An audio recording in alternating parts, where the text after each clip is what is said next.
he would have to do something that we have not seen him accomplish before. This is, I mean, as amazing a rider as he is, even if this break was to stay clear, you wouldn't have him as the strongest climber out of this group. But having said all of that, you just never underestimate him, because Mathieu will also know not only his own capabilities, expectations of himself, but those of the others in the group, and if possible find a way that he can win this stage ahead of the others by tackling things a little bit differently, maybe taking off in a descent, building a gap while the others all sort of look at each other and wonder who's going to do the work in the chase behind him. A long way to go until we sort of get to that just yet, but in any case, good to see him up the road riding aggressively. There's not much left for sort of breakaway artists of the, you know, the puncheur type in this tour, so you've got to try anywhere and everywhere. Yeah, I think they might have a chance onto Barcelonette, but yep. Maybe Super Delevoye, but that's got a dirty great big category 1, of course, with Noyer as the penultimate climb of the day. There is Geraint Thomas struggling just a little bit, maybe quite a lot. We shall wait and see what his condition is at the end of the day. Tim Wellens as well, just at the end of his turn on the front. Remco, on s'attend à quoi pour ce week-end pyrénéen? It's going to be a tricky weekend here in the Pyrenees. I'm certainly nervous about it, but we'll get to see how good my legs are, certainly. Well, considering that Roglic has left the race, do you now reconsider your ambitions for a good position on the podium? Well, we need to take it day by day. Sometimes bad days can come really fast, so you need to be careful and patient. Take it day by day, because ahead of us we're going to face such a brutal finale and also tomorrow's stage that the gaps they could be small, but they could be massive. So we need to stay focused and we need to be really all in the race. Good to hear from Remco Evenepoel, and we remind you he's running second in this race. We're focusing, of course, almost by design on Jonas Vingegaard and Tadej Pogačar, but we have to remember that Remco Evenepoel, on his best day, can have the beating of both of them. Whether that's today is anybody's guess, but let's wait and see. We're in for a thrilling battle, that's for sure. We have as our guest today Jonathan Vaughters. It's a delight to have him. Team principal, of course, for EF Education Easy Post, a team that for any neutral draws the eye constantly, and I think partially because you thrive on a budget that is very, very different for some of the big teams, Jonathan, and it's a credit to you that we are constantly talking about your team. Well, we have to, we have to be a bit creative. I mean, we obviously don't have the money of an Ineos or a UAE, and so we have to play things a little bit more creatively, a little bit differently, and we try to, we try to race our race, as to say, like, when you're talking about maybe Ben Healy moving up to general classification, like, wow, that's not what we're here for. We're here to win the stage, and if we win a stage, that's going to be incredible for our team, and that's going to be outperforming, the expectations of all of our sponsors. Obviously, it's our hope one day that we will find a partner that wants to come in and give us a windfall of cash, and we can take on the big boys head to head. But in the meantime, I find it quite satisfying to build a team on a smaller budget that can really do something and enliven each and every race that we go to. Jonathan Vaughters, principal of EF Education Easy Post, a team that go loud when a lot louder than maybe some people think that they should within the peloton, and it's great for us as neutrals to enjoy them thriving. Whether they will today is anybody's guess. We shall wait and see. 4 minutes and 2 is the gap. Robbie, do you think we're going to get a race within a race here with the GC men a little bit later on, just duking it out, not thinking about position, but measuring time gaps between themselves? Or is this, by the look of it, 4 minutes and 1, not enough time for anybody to stay away with the sort of firepower that UAE and the like have? As it stands at the moment, I'm leaning much more towards the GC favourites, battling it out, of course, for time differences, but also for the stage victory and time bonuses at the line as well. So 4 minutes is a nice gap, but I don't think it's enough on a stage like this one. Once they get over the top, there is the opportunity for riders in that break to build that gap out of the downhill. A few more risks than may be taken in the peloton, depending on who's leading it and what is asked for by the team leaders. Then the second climb of the day, the Orquette dans Saison, a Category 2 climb. The first 12.5 kilometres of it average around 4%. So it's not a steep climb. It's one where you could get a bit of a working group, maybe not completely rolling, you know, through and off like you're on the flat, but certainly build a bit more momentum and really push on there. And then in the subsequent valley after that descent, maybe just give yourself just enough to play with on the final climb to Pla d'Ardet. Whatever happens, we're going to have a hell of a battle at the end of the day amongst the GC riders. You can be certain of that, whether it's actually at the pointy end, as we believe, as Robbie has just explained, will be the case, or whether our breakaway finally, after grading itself, I think it's fair to say, right now, suddenly finds itself with a clutch of riders who are capable of going all the way and holding everyone in abeyance. We are waiting indeed for that moment. You've got to get here early if you want to get a place on the Tourmalet, and you can see further up they're very, very tightly parked. I'm not quite sure whether we're going to get that sort of guerrilla disco meltdown on any of the corners, but the party will have been raging here, although it's been a bit cooler this year, and so that may well have knocked back a few holiday aspirations for those who would indeed get up the road, or indeed wait an awful long time for their heroes to come by. Hugo Uhl just going backwards momentarily here. Well, I say momentarily, it looks like that may be him done for the day. Kobe Hoostens as well, who's had a rough old time of things. There's a few riders who've had bumps and bruises today. It's not just about illness, but we're learning to live with, even constantly. 4.9 kilometres before we get to the top. And Robbie, this is where it really starts to bite.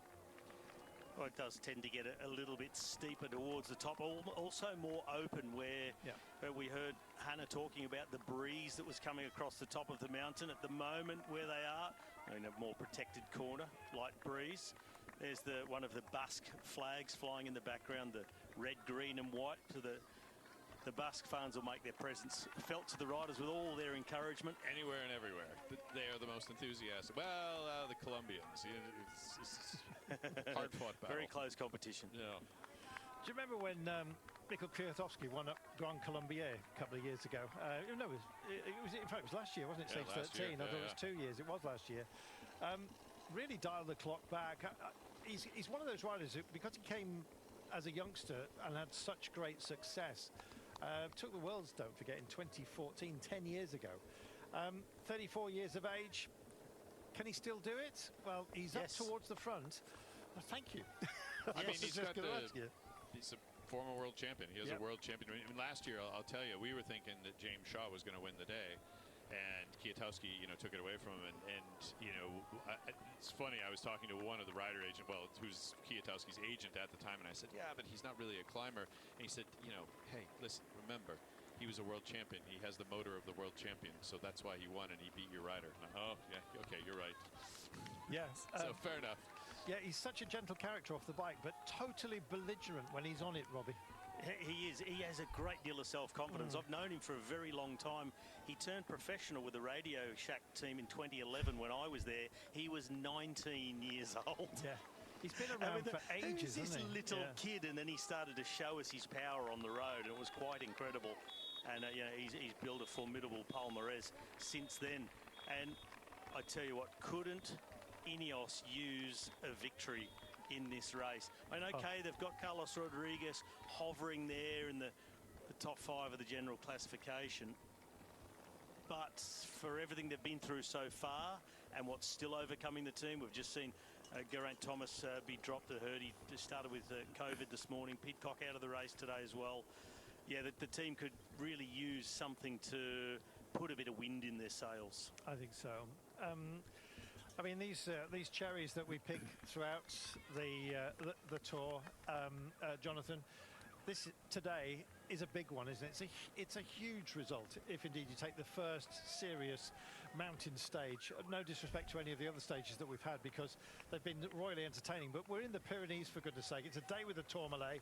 We're finishing on Pla d'Ardèche. This is one of those blue ribbon stages. You take this, it goes down in your palmares as, you know, the big jewel, doesn't it, in the crown? Well, anytime you win over the top of the Tourmalet, I mean, I know that the Tourmalet is the first of 3 climbs today, but anytime you win the stage that goes over the top of the Tourmalet, that's one of the most prestigious stages in the Tour de France. So that's, yeah. But I mean, you know, tomorrow, honestly, tomorrow's even harder. So today is like the, well, I don't want to say it's the entree, but it's really tough. And then tomorrow is just downright gruesome. Having them back to back, of course, just introducing us to our final rest day before we go sprinting into Nîmes. Super de la Voie then suddenly rears into view, a possibility of a breakaway that day. Barcelona likewise, and then all of a sudden the last 2 mountain stages before our time trial into Nice. Friday and Saturday, it's all a 2000 phenomenal with Var, Bonnet, and then the Torini and the Colmaine, of course, on our run to Collioure on stage 20, the penultimate of this race. We are finishing on a time trial. How close that's going to be, within range, maybe that's what Remco Evenepoel is thinking about, and he's hovering here. The white jersey just tucked in behind UE Team Emirates as they start to just move past here. Vauquelin, a man who took who doubled up for France after Bardet had won the opening stage. He took stage 2 into Bologna. What a start to the Tour de France that was, albeit in Italy this year. Christian Prudhomme, I think he had a cramp in his cheeks. He was smiling so broadly. First time we'd had a double win for France for, well, for goodness knows how long. 1968, I think, was the last time. And you talk about historic. Well, this day is certainly potentially that. Let's see what sort of gaps open up. We've got a battle royal coming at the end of the day. A lot of work to be done before we actually even get there. And Niels Pollitt just coming to the crowds here. He will not even remember this, I'm sure, because he'll be so deep in concentration and indeed determined to keep stamping on those pedals on behalf of Tadej Pogačar. Likewise, it's being mirrored as a battle form, really, by Sean Quinn, magnificent in his Captain America's kit here, looking across the to see where the road goes next. Currently, he's on 9%. 3.2 meters before 3.2 kilometers before we get to the top of this one, and this is where it starts to really hurt. There's some respite, as you can see, in the twists and turns, but not much, Robbie. It's a brutal climb, a very long climb. Just looking back at the peloton there, the gap now down to 3 minutes and 42 seconds. So the work of Niels Pollitt has actually dragged 18 to 20 seconds off this group during the ascent. We can see that UAE Team Emirates have already lost Tim Wellens. He was already dropped out the back of the peloton. Ben Healy signaling for the car, yeah, just he's putting up his hand for the car. I don't know what he wants. Something from the car, and he just looked a little bit uncomfortable for a moment there, as well as starting to be a little bit concerned for you. But Ben always looks uncomfortable. Yeah, he does. Yeah, he sort of bobs up and down like a cork in the ocean when he's riding, but I guess that's just his rhythm and his style. But back in the peloton too, Carlton and JV, I always look at the faces of the riders, try and get a little bit of a read. Remco Evenepoel, he's certainly enjoying this edition or this version of Tourmalet much better than he enjoyed riding up here during last year's Vuelta. We used the same side. They climbed up in the Vuelta, and Remco Evenepoel was just absolutely blown away on the stage won by Jonas Vingegaard, and the Visma Lease bike team just annihilated the entire field. But Remco looking really good, comfortable in his face, and importantly for him also, Mikel Landa, his teammate, his super domestique, himself sitting 6th overall, some 5 minutes 38 off the lead. Landa looking really good too. So this could be a day where maybe if the top, well, the first and third, no, I didn't say top two, first and third, but they are the two riders who have made it obvious they're the very best climbers in this race. If they just happen to be looking and marking each other, maybe Remco could spring somewhat of a surprise. Do you remember though, Robbie, his response to that day that he blew up here? The very next day he came back and he was unbelievably brilliant. Yes. So, but that's what you don't want though, where you're riding for GC, is hot and cold. Exactly. Rather than the extremes you'd settle for slightly less than hot, but at a good temperature all the way through. You know, with Remco, I feel like his face almost gives away nothing in that on some of those days where he's blown spectacularly, you couldn't actually see it coming. Like, he just all of a sudden, it was just boom, the lights went off. But I think you're exactly right that everyone is talking about the Jonas versus Tadej battle, and no one's really talking about Remco, and he's just sitting there comfortably with how many teammates just sitting right around him. It's a really good situation for him. Just with your pass. Just with your pass. You need to pass this first. So they want to keep him for over the top down the other side. So yeah, exactly. Yeah, stay with it, and then if you can do another job after he's put some power back into his legs, Jonathan, then so be it later in this race. They are leaning on him, but he can take it. Well, Niels is obviously going to be very effective on the downhill and on the flat. So, I mean, this is the best I've ever seen him climbing in his career. It's actually really impressive what he's doing right now. They clearly have him really dialed in on form for this tour. But if he goes over the top, which is clearly what they want, they don't want him to fall off. So they're gonna let him set the tempo all the way up. You know, on the flat and in the valley and on the descent, I don't want to say this, but he's going to take some serious time out of the breakaway because he is just that good in those, you know, flat downhill situations. He's a big boy. Just look at the attack squad that Remco Evenepoel has around him. I think this is, you know, he's right towards the front of it. He's just sitting on the wheel of course, of Mikkel Landa. How much use those riders will be to him, it will come clear once we've dealt with the descent. But ultimately, Remco Evenepoel is going to have to do it on his own. I feel like this day is almost going to be definitive for him, Robbie, how he copes with it, because I think he can make a big statement today. Just looking at our finish, if it does come to a 3-up sprint with Pogacar, Vingegaard and Evenepoel, don't be surprised if he's the man that takes it. Well, he's got a nippy finish, but for him it'll be all about just trying to stick with the other two and not necessarily answer the attacks directly, but ride his tempo, which we've seen him do. Settle straight into his rhythm. Hannah Walker's got some more for us. Let's hear from her. How quickly the weather changes in the Pyrenees. I'm just on the descent down the other side of the Tourmalet, and you can see the visibility is incredibly poor behind me. What is normally a jaw-dropping, beautiful, beautiful backdrop here in the valley and in the mountains, you can't see, and just behind, there's a double S-bend just behind me, and so visibility is poor for the riders here on this descent. Just take precaution. Thank you, Hannah. Wise words indeed. And you often get two weather fronts defined by a mountain, so we're going to come up over the top of this pass. I'm not quite sure what the distance is in terms of visibility. It looked like the cloud was actually inverted behind her, so as a result, the visibility could well be an awful lot worse. If we do have heavy fog, sometimes we get picture issues because the bikes can't get close enough due to safety, and the helicopter can't see what is going down on the ground. We do know, however, that there is a band of cloud, which means that we will pass through it. So if the riders are indeed going very, very quickly, they'll soon come back within vision and we'll be okay. But we may well indeed lose some pictures, which will just add to the drama along the way. Drama as well being set here. UE Team Emirates setting the pace. At the moment, it's Niels Pollitt doing a job. But so much, even if it's a psychological impact for Remco Evenepoel, having so many teammates around him, Jonathan, is an absolute gift. It shows that the team believe, and that must rub off on him. Yeah, I mean, they absolutely believe in him. And, you know, the thing is Remco can play this quiet all the way to Nice. And if he's in a situation where he's within 1 minute, that's actually a pretty dangerous situation. I mean, you look at the first time trial and you say, well, okay, but he didn't go that much faster than Pogacar or Jonas. But he did go faster. And late in the race, if he's played a very conservative race and just watched those two beat each other up, I mean, there's nothing to say that he couldn't take a minute out of the guy holding the maillot jaune on the last day. Well, I remember a guy who, by coincidence, is wearing a yellow jersey at the moment, took 57 seconds in the final time trial a few years ago to win his first tour. And that seemed improbable at the start of the day, exactly. But it did happen. But I think Remco would be wise to not antagonise the others. Yeah, I agree with that 100%.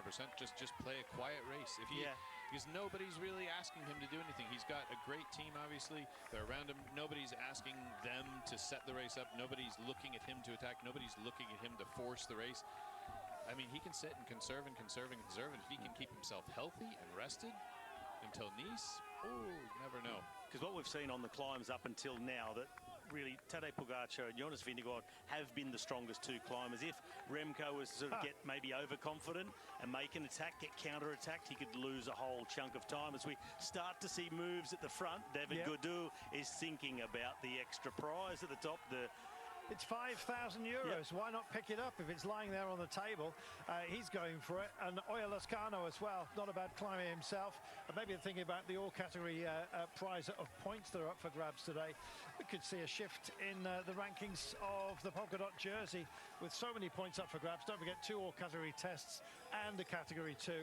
And quite frankly, Groupama Francis Dijer needs something out of this race. They've seen other French riders, other French teams really taking strides, and they've been too quiet. Well, they're going loud now, Robbie.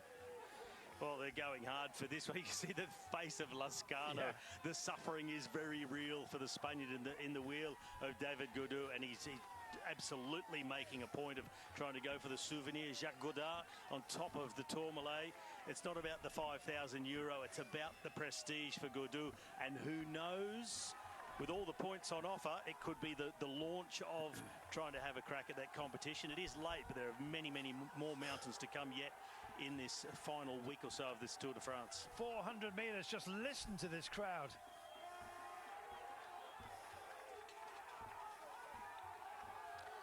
That's what our game's all about, and a big kick here as well. Sand in the face here from Oya Lascano. Says, see ya. What strength this is. I've been worried about him actually for about the last 10 or 15 minutes, looking at his face. Well, he plays an absolute blinder, and right now it's the sun that's upon his back as he heads up with 250 metres to go, a little bit less than that, and he's going to take the Tourmalet. Oh, and all the points and 5,000 euros in his back pocket. What a job. Well, he looked more comfortable once he'd made his attack and went 100% than he did when he was riding in the wheel of David Gaudu. Maybe that is his poker face. His, I look like I'm suffering, and now goodbye. He's on his way to the 5,000, the major points, and importantly, the prestige of the souvenir Jacques Godet atop the Tourmalet. Here he comes. Lascano is such an incredibly strong rider. I mean, he is just a beast of a man. I've actually looked at some of his power files, and they're just, I mean, it's unbelievable what that guy can put into the pedals. Truly astounding athlete. Fantastic. David Gaudu, we may well have to wait a little while before he actually comes around the corner. Here he is at long last. That's a little bit of a heartbreak for him, but you know what? Keep your powder dry, my friend. You never know how this day will pan out. Looks slightly disappointed. It's at moments like this they've been reaching for copies of L'Equipe and the like, but these days that's all on tablets, and you can't really stuff an iPad down the front of your jersey. If indeed it was cool enough today. Not too bad. Temperatures moderating around 18 or 20 Celsius as they come up and over the top. Mathieu van der Poel not badly placed within that group. Didn't lose too much ground, making his statement as well. They come over the top. 9% still being indeed experienced by the peloton. And there is Tadej Pogacar, who's just moving up towards the 4 here. And Verwijk has indeed abandoned the race. Another one, Robbie. Yeah, well, another COVID case. We saw that he rolled up to the race this morning in a team car rather than the bus. He was masked up. They didn't make a secret of it. They said Louis Verwijk has tested positive for COVID. They were hoping he could nurse himself through the stage, because you just don't know quite which direction it's going to go. If you can battle on, you can start to feel better. It goes away quickly. But Louis Verwijk has obviously affected him right from the get-go, and he's been in trouble. So one man less for the team of Remco Evenepoel. He's got Visma Leasebike just easing up to the shoulders here of UE Team Emirates. Just a reminder, if anyone needed, Robbie, that they're still very much here. And Remco Evenepoel, the three principals all together. Here is Pogacar, just rolls up as well. The three amigos they're together. It's all about positioning for the descent, Carlton. We just saw that report from Hunter Walker about on the descent going into the clouds and the mist, low visibility. Even without that, you would see the GC favourites, the top few, bringing themselves to the front just to make sure they're in the safest possible place with their teammates and controlling the speed on the downhill. You don't want to be sitting too far back. Either there could be a split or there's just simply more riders in front of you who could potentially make a mistake and end your race. Tadej Pogačar playing a cool one today. Just maybe just that's something he just needs to dial back in. We were talking about him potentially misfueling, Robbie, when Vingegaard got the beating of him on that day into Lyon. He doesn't want to make that mistake again. He's preserved his resources, one must assume, today. Much better. Let's see. Well, he was already talking a different game at the start of today, and I think after a couple of days ago where he got beaten by Jonas Vingegaard, that it got really rammed home to him that he must be a little bit more conservative and certainly not underestimate Jonas Vingegaard. And I think that has changed the shape of today's race a little bit, in that you know, there's no way in that stage, what was it, 2 or 3 days ago now, that they would still be letting Niels Pollitt do the tempo at this point. They would already be like down into the line, trying to ramp the tempo up as high as they possibly could, trying to get rid of Vingegaard. Well, they know they're not going to, UAE is not going to get rid of Vingegaard. They're going to ride a defensive race, and ultimately it's going to come down to, you know, Tadej and Jonas going mano a mano up that final climb. I have to say, Niels Pollitt has been outstanding, not just today, but deeper in this race, earlier in this race, I should say.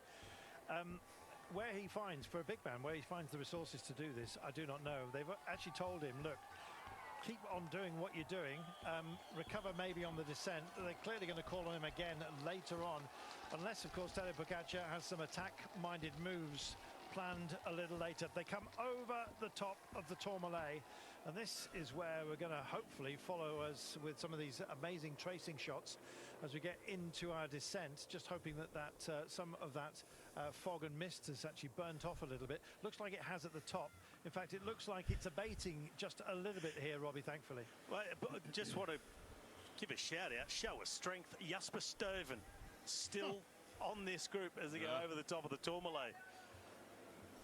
And that's, as you show you, when you get late into the race, it's less about if you're a good climber or a bad climber or this, that, or the other thing. It's how much fatigue you've accumulated and how well you're recovering. And Jasper obviously is recovering a lot better than a lot of people who are normally better climbers. Yeah, one thing, how much fatigue you're carrying into this stage of the race, but how much season fatigue you're carrying in as well. And if you look at the likes, well, Jasper Stuyven was one of the riders, along with Wout van Aert, who crashed in that really nasty one in Dwars-door-Vlaanderen at the end of March. We've talked a lot about Roglic, Evenepoel, Vingegaard, their crash in Tour of the Bus Country. Only a week or 10 days before Dwars-door-Vlaanderen crash, Wout van Aert crashed out, very little racing until now, is coming really good. Jasper Stuyven was in that crash, broken collarbone, subsequent operation, came back, rode the Giro. He's really finding form now. Anthony Turgis was also in that crash, missed a significant chunk of racing. He won stage 9 of this race. So riders who had their season, they thought, really compromised back in March, coming into their own with freshness, and I even think Wout van Aert's going to get better and better and better, and for me is the favourite for the Olympics. Double treble check into the corner there. That right-hander knows the bike's there, almost instinctively just switched the head there to say, come on, back off on the inside. I'm coming onto this apex, threading it absolutely beautifully. 84 kilometers per hour. I think Sean Kelly's record was up around about the 100 marker. 97, I think he said to me the other day. No, I don't believe. I think Sean was like 120, 130. Sean, at least that's what we learned what as was the children. fastest you went? 124, he says. Yeah, see, that's what I said. That's what we. That's speed of light. You work it out. Oh, hey, just on that point I was just making about riders who are sort of fresher at this point in the season. Another man who was in that crash with Van Aert, Stuyven, etc. in Dwars-door-Vlaanderen was Biniam Girmay. Yeah. Yep. Well, this is, you know, this is the funny thing about cycling, you don't. Anytime someone crashes and has a severe injury, it's never good. But we always say, well, you know, maybe they'll be fresher for later in the year, which somehow I think that's insane even to say that, but it is the way you think. But it's true. But it's true. But when you're managing a cycling team, you think, well, that guy crashed, and you know he only broke 7 bones, so he'll be really good in like August and September. So we can really schedule him into some heavy racing then. It's every cloud has a silver lining. And it says a lot about the resilience of these elite athletes. So for mere mortals, that would be a year of recovery just to ride again. These guys get back to a high performance level so quickly. Very quickly. 104 kilometers per hour. Just over the left here is a pizzeria that Rob Hatch, me, Doug, Sean. I think everyone in the tour caravan has eaten there, Carlton, because even I have. I just remember the pizzas being so large we couldn't fit them on the table. My kind of pizza. They're the size of a bike wheel. Yeah, they are. Quite remarkable. So why did you have 3? Shit, cheeky bit. Yeah, because it was a light lunch. Fueling for the next day. Just the 3. Here we are into the valleys. An inverted cloud, as you can see, just causing fog down below. Thankfully, clear views just for now. But yeah, we are going to our heli shot. I'm just wondering whether we might well be compromised pictures-wise a little bit later on. Ground reflected they will be, indeed, if that blanket stops the helicopter seeing things. I think that was the helicopter showing us what the problem is lying up ahead, and they may well disappear. Is Grelier local? Is that does he know these roads like the back of his hand? It can help, Robbie. I cannot answer that question for you, Carlton, if he's local, but I'll tell you in a minute. I don't think he is. I'm going to have a quick look. But he's probably been down, climbed this from both sides on multiple occasions and done the descents. And when you've got a motorbike in front of you, it's a really good reference point. He's from La Roche-sur-Yon, so he's from nowhere near here. Exactly. But he's French. He's local because he's from the same country as the Tourmalet. That's right, Jonathan. And how much scoping do you do of the courses here? You just don't know. If you have a targeted day, you make sure you know it backwards, don't you? You know, reconnaissance of courses is, I don't think there are probably a whole lot of teams that did reconnaissance of this particular, because everyone knows the Tourmalet. We've been over the Tourmalet. The Tourmalet's been around since, I think, wasn't it introduced into the Tour at a time where it was supposed to be the climb that no one was going to be able to get over the top of it? I mean, so it was dirt roads. Yeah, it's a known quantity. Rui's coming up for you, by the way. I can see that. Coming to join the fun. The other thing is about doing reconnaissance is, well, sometimes it can be valuable at seeing certain points and certain stages in the Tour. You don't have open roads when you're doing reconnaissance. You cannot do 105 kilometers an hour descending. Well, you can on an open road, but it's really dumb and ill-advised. Exactly, when there's traffic and whatever else. So you never actually get to take these corners at full speed when you're doing reconnaissance, and you never really know how the race is going to go in any particular parkour until you're on it in a closed road situation. And if you've got a race leader, or say any GC contender along with the team, you're just going to be saying to them, no risks down here. If you can't see through the corner, then make sure you've scrubbed off enough speed until you can see the rest of the corner before letting them go. It's just a fairly simple one at this point in the race as well. 50 kilometres to go. You're not winning the Tour de France here, so just keep a lid on it. Well, Rui's coming over. Bruno Amarai clearly doesn't quite fancy the company, so he's pushed off out of the breakaway. The Decathlon AG Tour La Mondiale time trialist is just pushed away.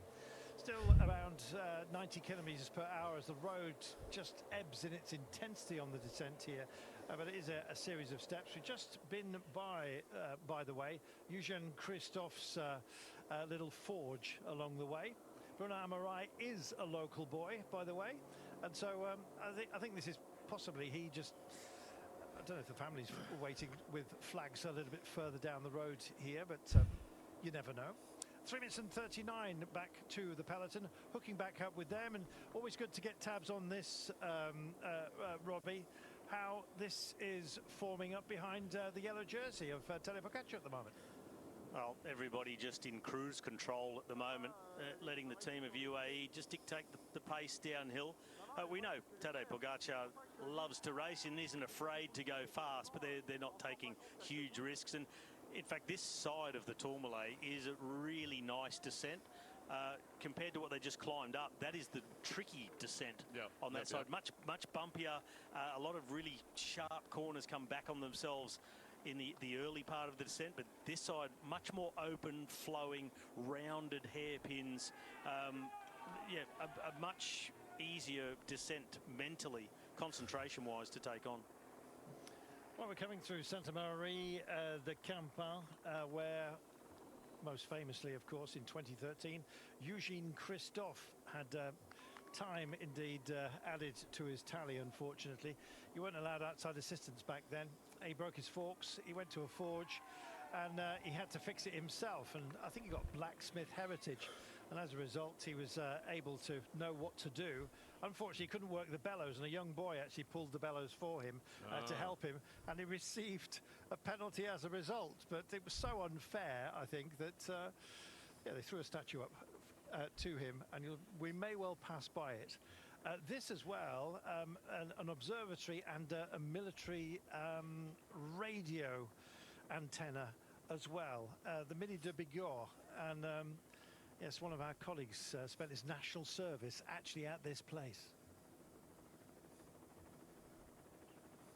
Yeah, that colleague of ours was called Olivier Laurence, and he did his national service here. Everyone decided one Friday, I think it was, to go down the mountain for lunch. And he stayed behind. He wasn't invited because he was manning the security checkpoint. And when they all came back, he insisted on checking their badges, and of course none of them had them. And said, "Come on, Olivier," and he wouldn't let them back in. It was his way of getting back at them for not inviting him for lunch. But somebody had to stay behind and hold the fort. Here we are then, coming into town with one of the fabled stories, Robbie, of the Tour. So many fabled stories of the Tour de France. Will we get another one today is the question.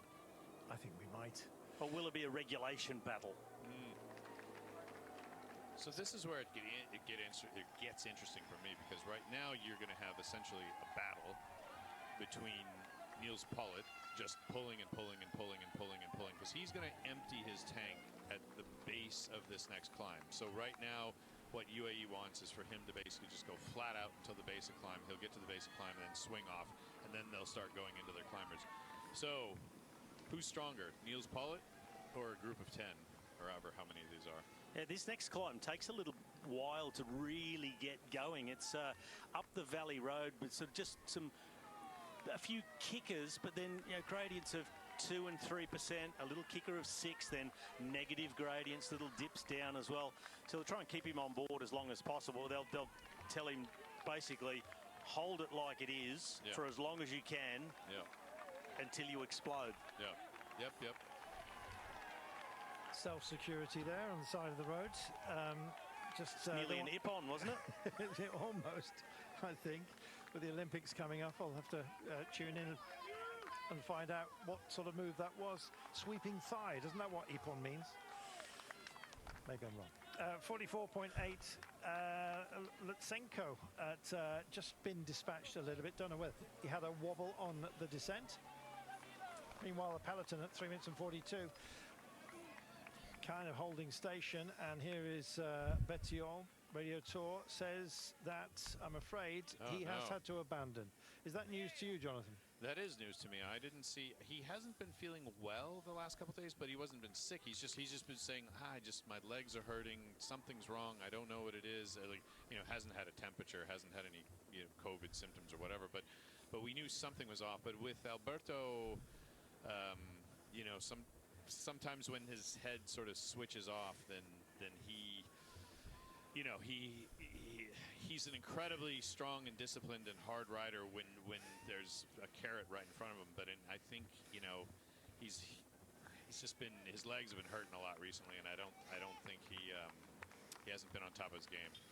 He's a wonderful character. We spoke to him before the race, and he's very much that sort of He's a Zen rider, isn't he? Welcome back, everybody. Those of you who've been away, don't forget, if you'd like to avoid the breaks, you can subscribe to Discovery Plus on digital, and you will stay with the action permanently.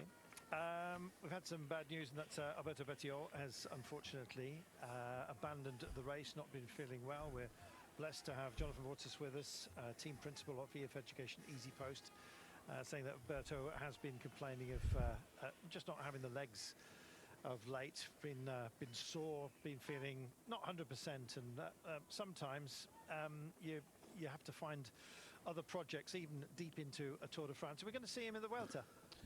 No, we won't see him there. I mean, his big objective this year is the Olympics, and so also part of me is thinking, well, maybe, you know, he's saying, okay, like, I'm not feeling on top of it, and I'm just digging a hole for myself, and if I actually want to be good for the Olympic road race, I need to, you know, back off at this point in time. That isn't something that was pre-discussed, so it is catching me off guard. But I'm just speculating a little bit as to, you know, what's going on, because I know he's not, you know, sick, but I do know that he has been complaining the last 3 or 4 days. He actually hasn't really been on his game except for like the first 2-3 days of the tour when it was Italy. It's like once it got into France, he kind of just hasn't had his mojo. Well, he really came in hot, didn't he? Yeah, He won the Italian Championship, came in really great form. And as the cliche goes, if you come in at 100%, there's only one way it can go. Right. You don't get better than your best. I just wonder also, from a mental point of view, if for a rider like him who needs to find the breakaways on the undulating days, maybe just a little bit too hard for the sprinters, climb at the end, something like that, there's really only one of those opportunities left in this tour, and it comes on stage 18. We're today on stage 14, but you've got to get through today and another mountain stage, rest day, sprint day, another tough day uphill towards the finish, and then finally that stage. If you're already feeling, I'm not feeling great, it would seem the incentive is, it's really hard to find any incentive to really want to stay and go through the suffering. Yeah, I mean, Gonna head downstairs for some more insight. Another incredible atmosphere here on the next climb of the day, the Orquette d'Ancizar. This second categorized climb is in 2 parts really, because the first part, it's you're climbing for a number of kilometers. Behind me you have the fast descent down, and then this part of the climb really starts to ramp up. But notably, it's a lot cooler here. It's only around 15 degrees on this climb, and people are wrapped up and ready for the race to arrive. But most importantly, we've seen so much innovation over the years for clothing, equipment, the bikes. It's constantly improving all the time. One thing hasn't changed too much though, because over the top of this descent, it's going to be quite cool, and riders want to try and keep themselves as warm as possible. So Boring Victorious have put, not a newspaper like traditionally we've seen in the past, but a baking sheet. So they've wrapped it into the bottle with a gel, so it's really easy for the riders to pick up. And then they can take the baking paper, if I just open it up like this, they can put it down the jacket to keep them as warm as possible. And when I was speaking to one of the staff members here just now, they said actually it'll work better than newspaper because it won't start to melt from the sweat of the riders. So sometimes the innovation can be something so basic. Thank you, Anna. That was brilliant. We were talking just before on the climb that nobody can reach for a copy of L'Equipe these days because it's all delivered digitally. There's your answer, Robbie. Yeah, well, the advantage of baking paper is you're not reading last week's news on your undershirt when all the prints come off onto your clothing. But it is a really effective way of keeping the chest warm when you're lathered in sweat coming over the top and then diving down. The temperature's quite cool. At the top it was around 12 degrees. It is still one of the very best ways. And it's aerodynamic, goes under the jersey as opposed to putting on a rain jacket, which is akin to wearing a parachute. And I always appreciated the people who stood at the top of the climbs on those cold days with a newspaper at the ready. So I've had plenty of newsprint on my undershirt, on my bare skin. There was something quite magical about that reach for a copy of the Daily Sports Press here. Incidentally, by the way, Marietta Pogačar speaking to Danish press this morning. She was talking about Jonas Vingegaard, and she said, as a family, we just recognise how incredibly strong Jonas is, and we'd just like to say chapeau to him. I just thought that was rather nice, because there's been some reports about a bit of I don't know, a bit of disquiet between the pair of them. I think we're desperately trying to find, aren't we, an argument where none exists. There's a great deal of respect there. Yeah, some are trying to find that, but I think there's really no animosity. Well, I mean, they're both trying to win. Of course. Is that you, Carlton? Hang on. Can you hear that? I could, yeah, a few moments ago. John's going to tell us this is a red kite. No, I mean, of course there's going to be a little bit of tension between the two of them. They're both trying to win the biggest bike race in the world. They've both won it twice. They both want to be the guy that goes into history books. I mean, they're both ambitious people. It would be surprising to me. I mean, maybe 5 years after their careers are over with, they can both be best buddies. But I feel like for now, of course, there's a little bit of tension between the two of them. How nice, though, for Marietta Pogačar, his mum, just to offer up a bit of congratulations and their appreciation of Jonas Vingegaard. I thought it was lovely. Well, some modest percentages that we're dealing with right now as we roll onto, inexorably, our next climbs, and of course our destination today, Pla d'Ardèche. And to carry you through the remainder of the day, it's Rob Hatch. Thanks, Carlton. 40 kilometres to go then. Two big mountains, and starting with one that's relatively new to the Tour de France. Become a bit of a fixture, hasn't it, the Orquette d'Ancizan, in the last 13 years since it was first brought onto the scene. This sheer climbing from the easier side. No side is easy. Second category climb from this side going up. 8.2 kilometres, just over 5%. This side climbing from Payol. Of course, Simon Yates will have good memories of this particular climb. He's descending down this side they're going to climb, but he won a stage in Bagnères de Bigorre. And the Pyrenees today, well, they've dressed up beautifully, haven't they? Take a look at that. Not too hot. Not too sitting cold. There, nice and green. Just right. Afternoon, Robbie. It's a climb that barely qualifies as a climb, this one. It's from this side, as you said, the easier side of the two, because it's got a lot of little breaks in it. It's got 12.5 kilometres where it averages around 4%, but with little dips, negative gradients. You can just see the breakaway rolling through now. It's just flattened off. It drags up a bit again. Then it kicks up. That 9% is not correct where they are now, because it just dips and dives a lot. There's actually a short descent, 2.5 kilometres from the top, goes down for a kilometre. And that's why I think we'll see Niels Pollitt stay on the front of the peloton for UAE for quite a long time. And they may be thinking, with the gap at 3.5, ask him to just keep riding that same tempo if he can, get over the top of this and take them all the way into the valley, approaching the final climb as well.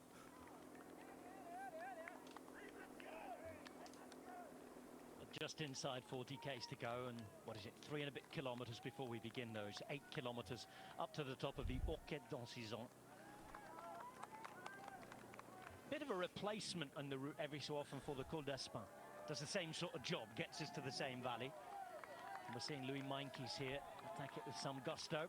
Alongside him, Bruno Amirail, David Gaudu, American champion Sean Quinn and his teammate Ben Healy from Ireland. Oyod Lascano, who quite beautifully took the Tourmalet in front of all of those Basque flags. What a sight that was. His own fans there to watch him. Lutsenko, he's been in and around there. He's just sitting at the back taking a drink. Magnus Cort doing a great ride.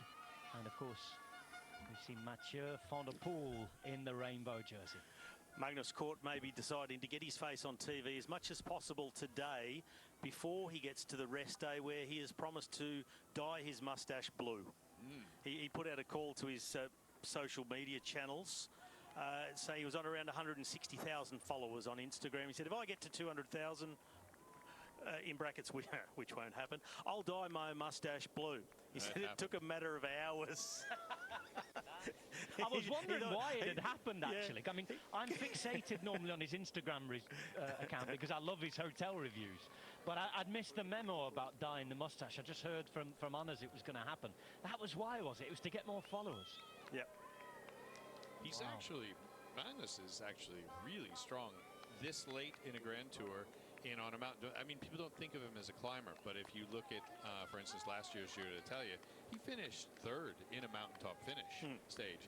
He actually could be quite interesting because he doesn't fatigue. Like he won't go any slower up this last climb than he would in the first 20 minutes of the race. It's sort of an amazing ability he has. So watch out for him if the break gets a little bit closer to the final climb.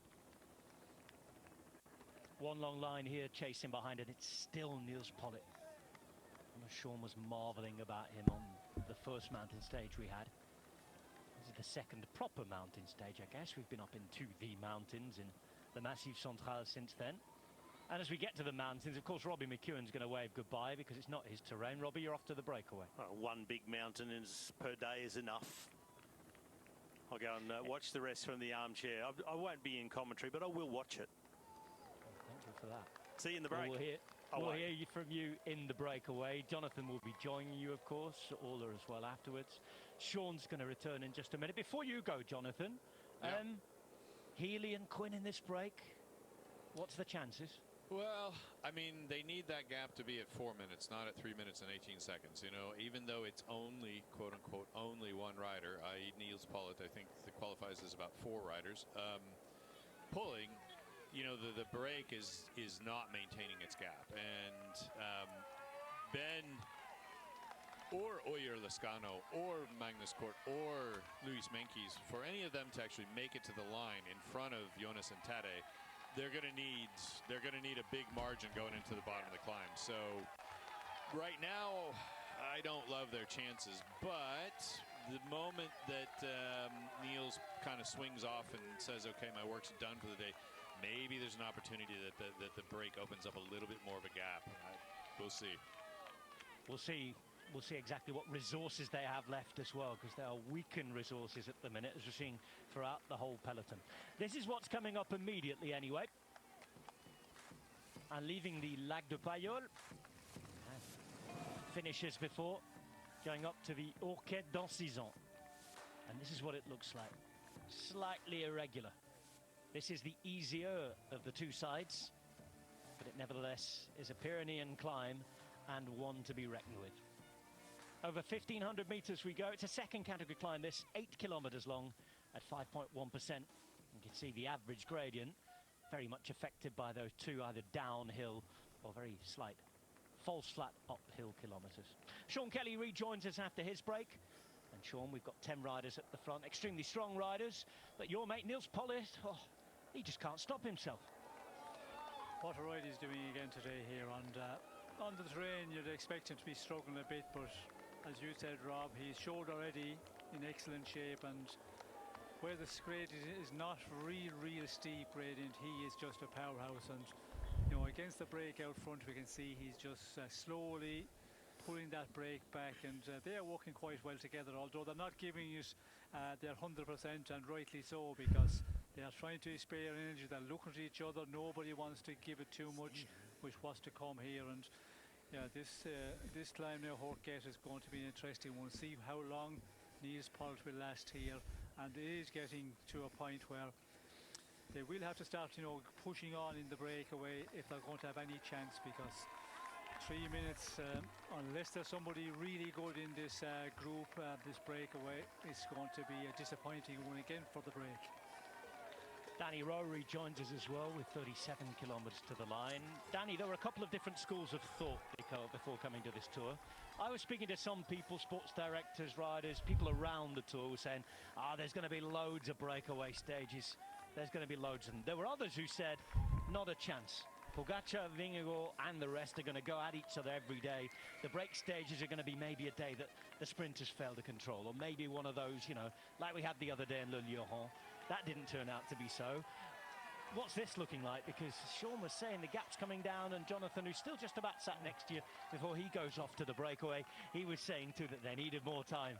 Yeah, I think I can just reiterate what JV said. I think they need more time here. You know, we're just on this second climb here, still with the hardest, you could argue, to come.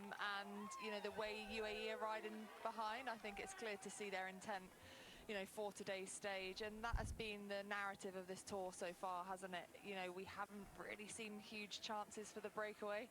And I think that's, you know, planning out to be the same today.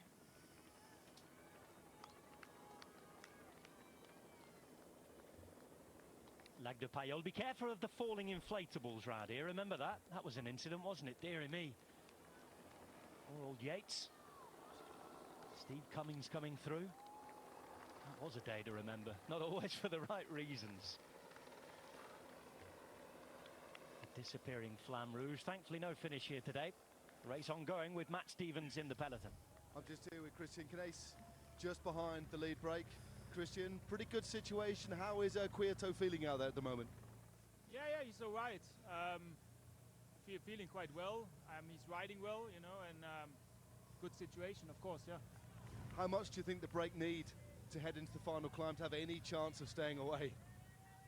I would think it's, at the moment, well, they need to survive the next acceleration. For sure there will come something in a bunch. Let's wait and see. But with around 4 minutes, they have a good chance. And what have you been saying on the radio? Obviously, keep giving the riders encouragement. Kwiato is so experienced. What sort of things are you telling them now? Well, actually not much. As you say, he's so experienced, and also they are suffering quite a lot, so you don't want to disturb them too much. Thanks very much. Always a pleasure. Christian Knaes there, a veteran of multiple Tour de France himself, and now at the helm in the Ineos Grenadiers team car. Always interesting to hear what he has to say. Back to our commentators. Well, Michał Kwiatkowski, a two-time Tour stage winner. We've been hearing from our experts here in the commentary box and out there that they need more time, they need to kick on. That's what's happening. It's Lascano and it's Gaudu for the moment.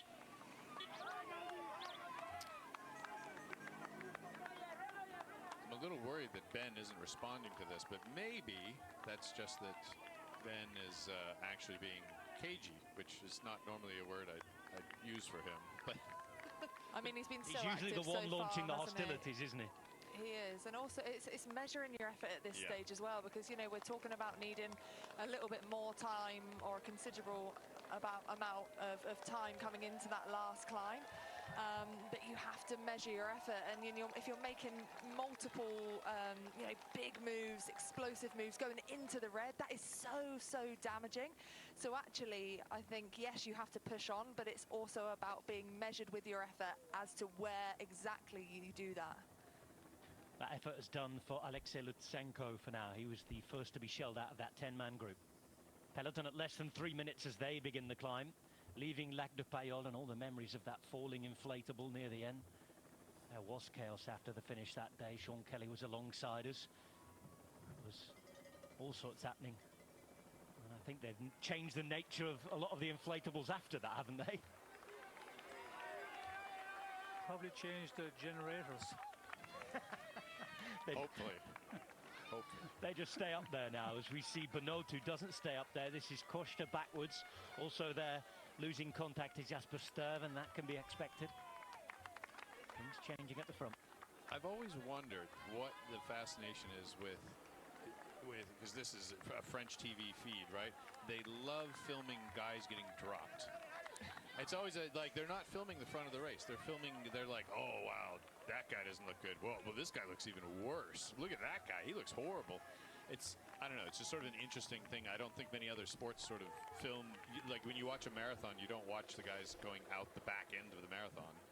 Well, we have to know that Mathieu van der Poel's being dropped, and he is. He goes out the back. Sean Quinn can't follow. Well, we have to give a little bit of exposure to the guys that are going out the rear door. Okay. I think it just shows how brutal this sport is as well. I mean, yeah, this is perfect sponsor exposure. Look at this. This is perfect. All the logos are in focus. Stay there.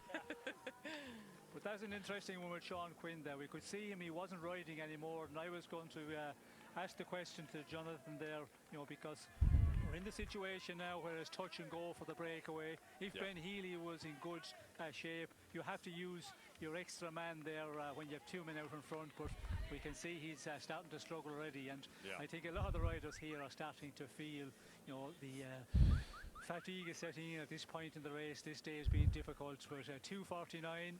If you're the one who rides in the front, well then you have no chance of going into the final. But if you're a team, you have two riders. If you know you have still two good men, then you have to use them. But yeah, Sean Quinn, we see, I think, end of energy also here. Yeah, no, I would say so too. But hopefully when that group out front gets a little bit smaller, maybe it'll be a little bit more cohesive, and they'll be able to work together, because they'll understand that unless they start really helping each other, that they've got zero chance. So maybe a smaller group will be a little bit more effective, but at least we don't have Niels Pollitt on the front anymore. I mean, what a ride there. That was impressive, wasn't it? Massively impressive. Niels Pollitt is done on the radio, and that is a job well done. He seems happy with himself, and I think he's every right to be. The question is now, gap at 2:48. He peels off. Mats Soler, the Catalan rider, is about to take over from him. Sean, is there enough firepower here to do what they want to do? Well, I would reckon so. Again, you know, we see this man, he's doing a huge turn here for so many kilometres on the front. Now we have Max Soler. He's another one.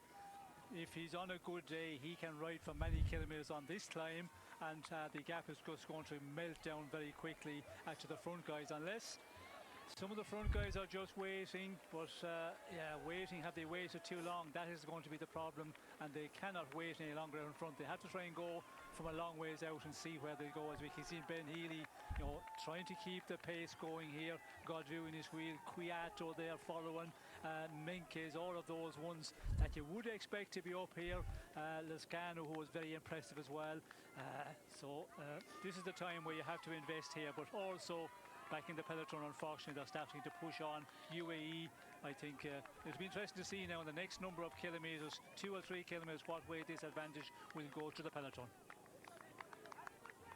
Brunin Mirail, this is his part of France, the southwest, and he's just losing contact with that front group. One by one, there's a whittling down that continues with every acceleration. We saw Healy, now we see Godreau. It's these two on their own for now. Meintjes, you would imagine on paper at least, should be able to follow.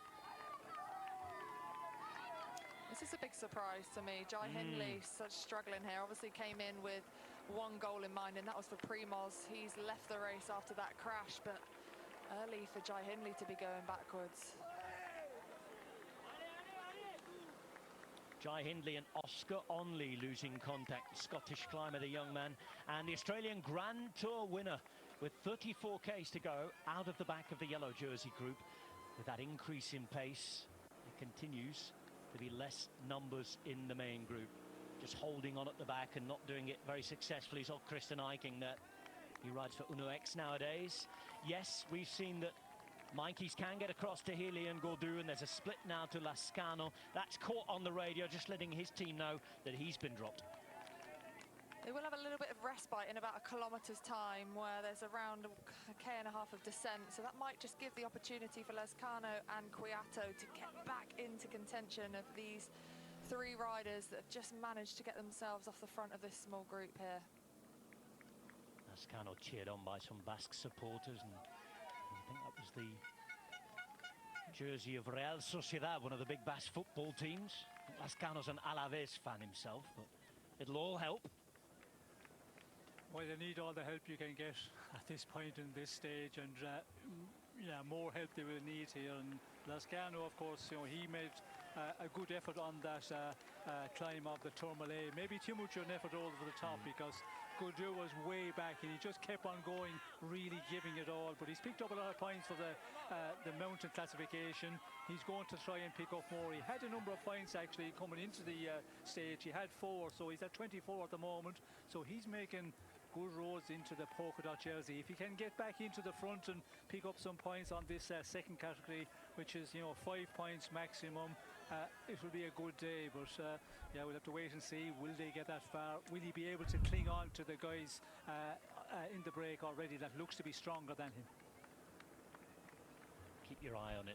You could just see going backwards. That was Bardet. He was taking Barguil with him. There will be no win for the two main men from DSM today. Just looking at this here, Rob, as well. 4 teammates for Tadej Pogačar versus 2 for Jonas Vingegaard here. So you'd say currently advantage Tadej with strength in numbers, with still a long way to go here. A flat section as well just before that final climb. This is Lascano. In fact, this is Mas bottom me. Oh no. What is happening to Enric Mas at the moment? He is miles away from where he was. It's a hard watch, that. Bob Youngall's going backwards. In the meantime, this now is Jack Haig as well. Vuelta podium finisher, let's not forget, from Bahrain victorious. He'll be losing time today, already 18th. And it's still Marc Soler, who cuts another 20 seconds up the gap. It's only 2.5 minutes. They've been through that little rest period that's just about to come up now, and then it's going to be another 4Ks up the hill to the top of this climb.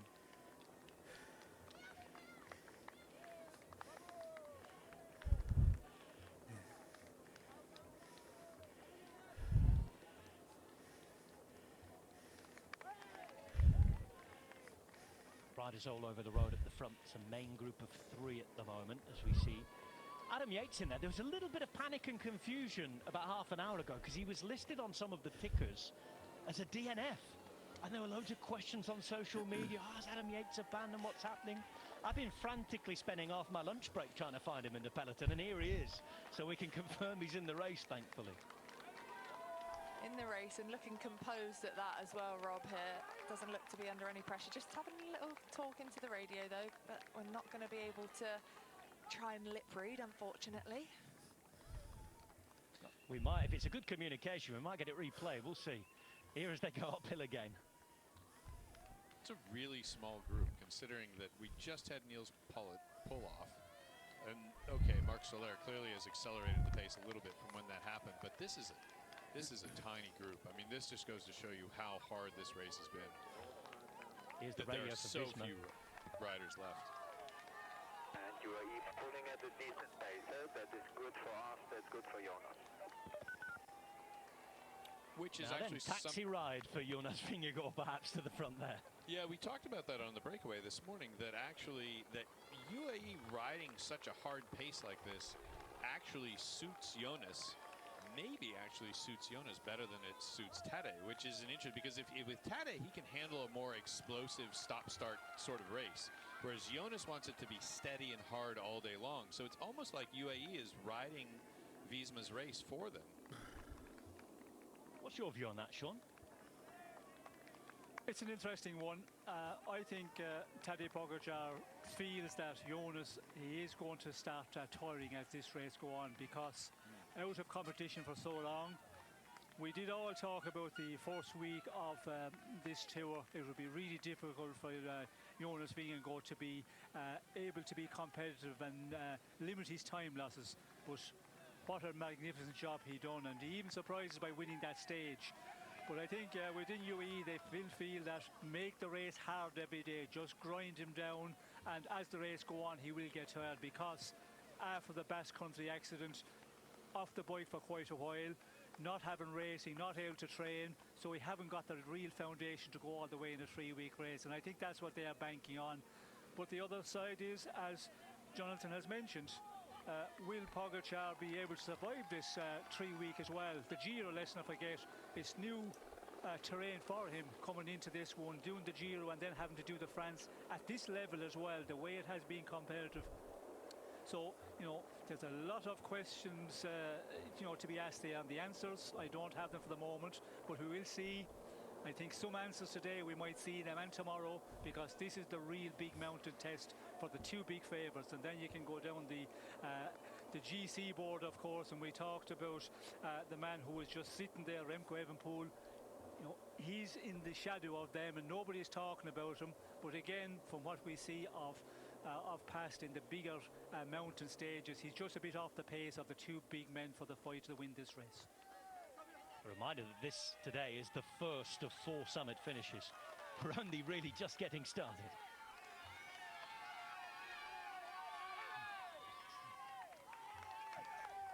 Front, it now looks like this with Lascano and Kwiatkowski returning to join Gaudu, Healy and Meinkes. Only Healy anywhere near the GC in that group. The anywhere near is pushing it a little, isn't it? 12 minutes, 8 seconds, considering the yellow jersey is 2 minutes 17 behind here. They're finishing that short descent halfway up the climb, and the gradient now goes up to well above 7 to 8% towards the end. Well, this is not really a climb according to Robbie McEwen. I knew your eyes were going to prick up when he said that. I was waiting for you to jump in, actually. I think we should ask that question to a few riders at the finish today, because... Or we really need to get Robbie to go ride up it himself.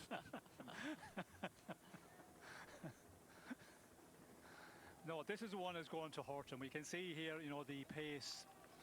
Pullett pulls off. Then we see Solo taking it up, and that little bit up in pace, the riders who are clinging on the rear, they're out the trap door very quickly.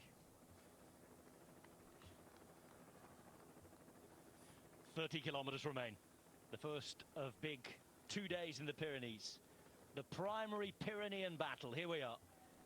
Yesterday, by the way, on the flat, relative flat, it was the 8th fastest Tour de France stage ever. They've got that in the legs, and they've now got to put 4,000 metres in the legs. Nigh on 5,000 metres tomorrow. It's not just about today. Remember, stage racing is about every day. The accumulated fatigue. Today, the fatigue at the front might not be enough to get out and win the stage, and it's not looking likely at the minute, but they're still giving it a go. Gaudu, who is freed, long time out the GC, since he lost half an hour on the first day. This is Meinkes, the former South African champion who keeps trying. Former world champion and two-time Tour de France stage winner, Michał Kwiatkowski is with him. Ben Healy on Tour de France debut, already a Grand Tour stage winner at the Giro d'Italia. And there's Oyer Lascano. So good in the Northern Classics that they've been calling him Van der Lascano in the Basque Country. Tell you what, he's showing as he can climb mountains as well. A reminder that in the Dauphiné, he was right up there in the GC2, wasn't he? First to the top of the Tourmalet today, he's pocketed €5,000. He's got a nice photograph with all the Basque flags, the Ecorriñas, that you might be seeing a few of those tomorrow evening in Berlin as well, because the 9 Basque members of the Spanish football squad will be contesting the final. Oyer Lascano might be one of those supporters. That's what makes these GC riders so remarkable, though, Rob. You know, just going back to what you're saying about how long this race is and what we've got still left to come. That fatigue resistance, which is also important, but not only that, the psychological fatigue of not being able to have a bad day. You know, all of these riders that we're seeing here have lost time at some point, and it's that, you know, that stress and that pressure on them, as well as the physical pressure that is needed throughout such a long race. So yeah, I mean, it's just very impressive. Here are the 5 stars still at the front, and they can see the top now. Good 10-kilometre descent after that. For the 10Ks in the valley, they ride through Saint-Lary-Soulan and then start to climb. The hardest part of the final climb, by the way, today is right at the start. Here's Valentin Madouas, who enjoyed, well, I hope he enjoyed it, but it was his 28th birthday yesterday. It was a fast birthday, the 8th fastest ever at the tours we just mentioned. And Marc Soler, well, he's riding quickly too. So much so that the teammates are starting to disappear for Jonas Vingegaard. He has Wilco Kelderman and Matteo Jorgensen left, but nobody else. Tratnik has just been dropped. That was Quinn being reabsorbed. And these are the 5 riders who still contain a 1 minute 51 second advantage. 600 meters to the top. It's an interesting point you make, Sean, about the balance between having the foundation of doing the Giro and other races like Tadej has versus having the freshness but not the foundation that Jonas has. And you're right, Jonas is basically betting on the fact that freshness is going to make him great in the 3rd week. And UAE is betting on the fact that since he doesn't have that foundation, he's going to fall apart in the 3rd week. And I guess we are going to find out who's right. Look at this from Soler. He is absolutely motoring along here. That was his teammate Sivakov just moving out and moving further down the line. Sivakov is the local rider in this region, by the way. He's from this Pyrenean region. But it's Soler from just over the border in Catalonia, northeast Spain, who is putting the herd on the rest of the peloton. And Sean, as we utter word by word, the seconds just keep melting away from that gap. Well, we can see the way Solar is pushing on. You can see they're going at a fast pace, and the clock is telling that is the real indicator of how they're climbing this one. And you can see the guys here on the front, they're just, you know, trying to get up to the top of this climb as quickly as possible with Lascano, you know, going to hopefully get over the top. But you can see they are all suffering quite a lot. And yeah, UE are just piling on the pressure here now, and just down to 130. And yeah, we have still this 30 kilometres almost to go. I know we have the descent, but that 10 kilometres in the valley as well, that is going to be the real killer for the breakaway.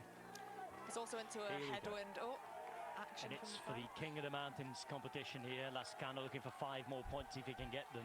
Gaudu set off first. Gaudu comes right across him around the corner there. That's taken Lascano off of his man. I tell you, if that was a sprint, there'd be a relegation there. We'll have to go to the UCI bus to look at that one. VAR? Are we having VAR there? Here we go. No, you're not having that one. Thank you very much. No, we'll leave the VAR for tonight. The thing with a lot of these guys in the breakaway is one of the reasons they look like they're a little bit sort of stuck out there and not able to push as hard on the pedals as Marc Soler is that these guys spent so much energy even getting into the breakaway that unfortunately a lot of them were a little bit cooked by the time the breakaway eve finally got formed, whereas Soler would have been able to sort of sit back in the peloton and, you know, rest up, and then now he's able to put power into the pedals, whereas the guys in the break can't do it anymore. Look how much time he's taken out in only around, you know, what, a kilometre max? Like 40 seconds. He is absolutely flying. He's a funny rider, isn't he? Because he always looks busy anyway. Has quite a busy style, but here the windmills are going all over the place. He's all over the bike, and every single little bit of effort is being put into the machine. And a lot of riders all over the bike as well, trying to stay in the peloton here, or what's left of the peloton of the yellow jersey. You can just see Jorgensen coming up to the front alongside Kelderman as well, maybe looking for that position to take on the descent now, which lasts around 10 kilometres. Narrow roads around here. Not the easiest of descents, this. This is Kwiatkowski at the front with 1 minute 17 of an advantage. Healy just behind him in second position, then Gaudu. He's in the blue.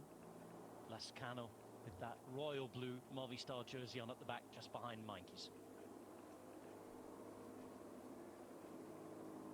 And this is a fast descent here. As we can see, you know, they're doing almost 70 kilometers per hour. It is pretty twisty as well, so it's a one, you know, when you're suffering already on the climb up to the top of the summit of this one, fatigue, all of that, you have to be careful. But we can see here, you know, 80 kilometers per hour at the moment, and you know, those fast corners, some of them ones you think you can get around them at very high speed, but they can, you know, be tighter than you expect. And yeah, we can see Kwiato is the one who is pushing the pace on. We're inside 25 kilometres to go now. There's the yellow jersey. Tadej Pogacar's team has been the one that has decided to ride behind, despite him planting the seed of doubt in our minds with the interview he gave at the start. But it has been normal service, really, hasn't it, from UAE Team Emirates?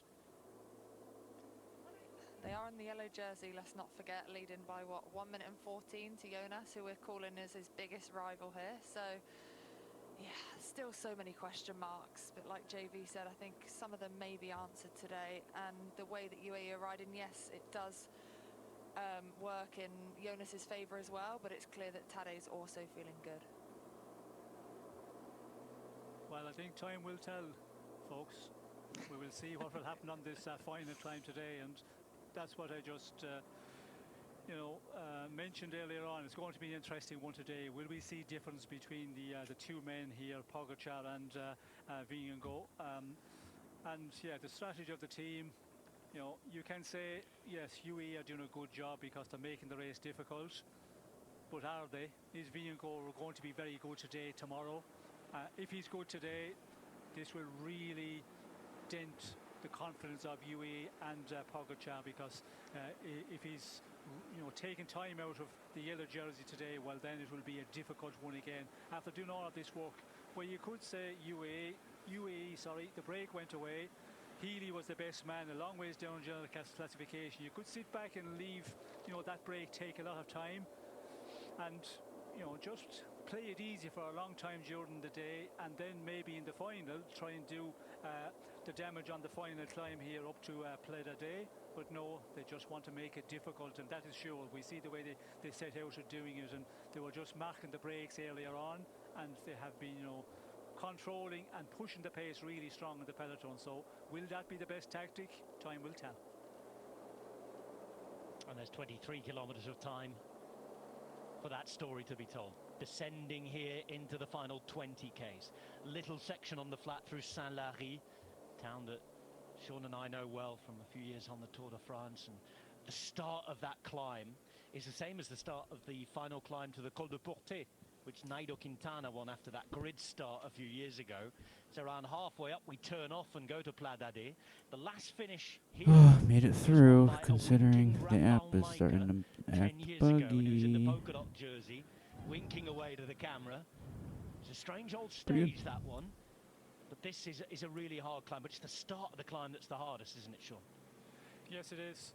And when the stage was won by Nairo Quintana, we remember that great start we had. That it was a one we talked a lot about, but a one very shortly lived. And I always remember, looking at the start, we had Sagan. I think he was way down the back, and after 300 meters, he was already in the front of the peloton. So that was at the end of the great start for ASO, and that new idea, new invention, quickly finished. But yeah, it is a difficult climb, this final one here, and we can see it's going to be majorly difficult because a lot of riders fatigue big time.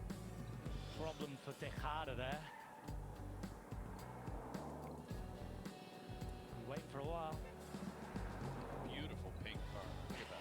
It's gorgeous. I was going to say, your lot aren't going to give him a hand, are they? You can see that front wheel is totally buckled. Just pushing it around. It's going from side to side. A rare view here. Jonathan talked to us about not often having to see the back of the race, but we're getting a rare view of what happens in the convoy. Riders desperately trying to get back on. The convoy itself, sort of heart and mouth moment when you're driving down there at 1,000,000 miles per hour. Hard place to be, that. I don't think he's going to get back on. No, he's one of their top climbers, if not the top climber in Astana, Kazakhstan, alongside Lutsenko as well. We're still just about with Lascano. Got 1:21 of a gap. It's been rebuilt by about 10 seconds. But as we've been talking, with what's to come and with what's behind, at the minute, it's nowhere near enough. This. Look at the gap that Tadej Pogacar's leaving as well. To, I think it's his teammate in front, or maybe a Lisma rider. No, it's his teammate. Just giving himself a little bit of room on these corners, just not taking any risks whatsoever. Like you said, that mental fatigue as well, which will be kicked in by now, as well as that physical fatigue, of course. Kwiatkowski's the man who's been driving this one down 77 k's an hour. He's got the MotoGP on, leaning into those corners, knees out. He's one of the best in the business. I mean, Kwiatkowski's an incredible biker and has been. So he knows what he's doing. See the difference in their style, can't you? Kwiatkowski's so relaxed and just sitting almost on that top tube, just really smooth around each of the bends, versus Lascano here. He just looks a little bit more laboured as he's coming into these turns. A bit more tension in the upper body as well. But it's in their best interest to stay together because, like you said, Rob, 7 kilometres-ish of that valley road before they hit the final climb. Yeah, Lascano's having to really fight for it. Ben's having to fight for it. He's actually usually pretty good on descents, but that just goes to show Kwiatkowski's skills on the descent. But they're going to need every last little second they can get. Oh, good, we got it done. Because once it gets out onto the flats, UAE will have the advantage once again. That's the Colombian supporters. And talking of football finals, they're in the Copa America final. It's a big weekend for Cycling Nation fans who are fans of other sports as well. Colombia, Argentina in the Copa America final. Those flags will be everywhere. This Kwiatkowski. Trying to keep all of those contact points on the bike. We know the rules nowadays.